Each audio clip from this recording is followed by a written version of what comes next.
Assalamualaikum warahmatullahi wabarakatuh. Halo anak-anak, bertemu lagi bersama Ibu tentunya dalam pelajaran ilmu pengetahuan sosial.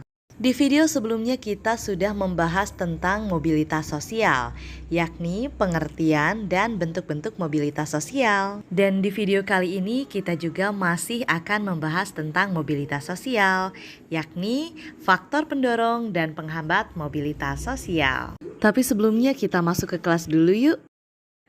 Oke, baiklah anak-anakku. Jadi terdapat beberapa faktor yang mendorong terjadinya mobilitas sosial. Di antaranya yaitu pertama, faktor struktural. Secara umum, struktur masyarakat Indonesia sangat terbuka. Artinya, setiap anak bangsa berhak untuk dapat mengejar cita-cita setinggi-tingginya. Karena mobilitas sosial masyarakat Indonesia bukan berdasarkan keturunan, melainkan berdasarkan prestasi.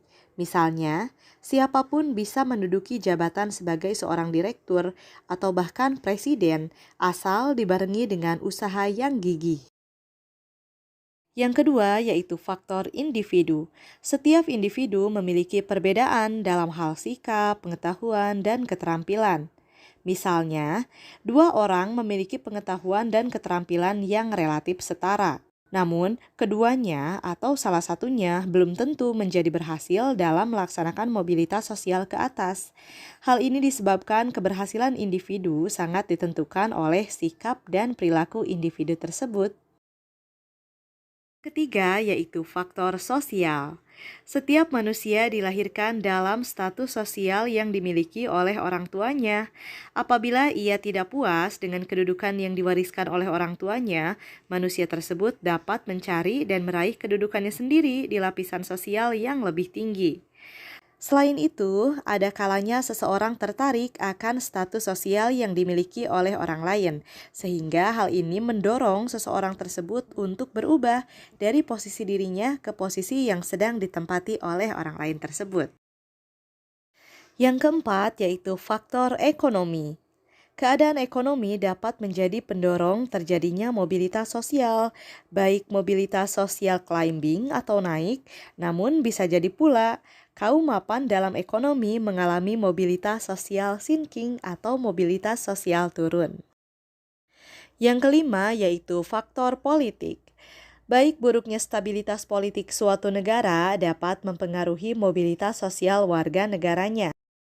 Faktor yang keenam yaitu kemudahan dalam akses pendidikan.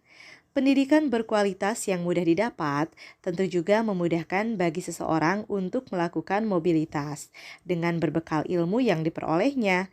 Sebaliknya, kesulitan dalam mengakses pendidikan yang bermutu menjadikan seseorang sulit untuk mengubah statusnya karena kurangnya penguasaan ilmu pengetahuan.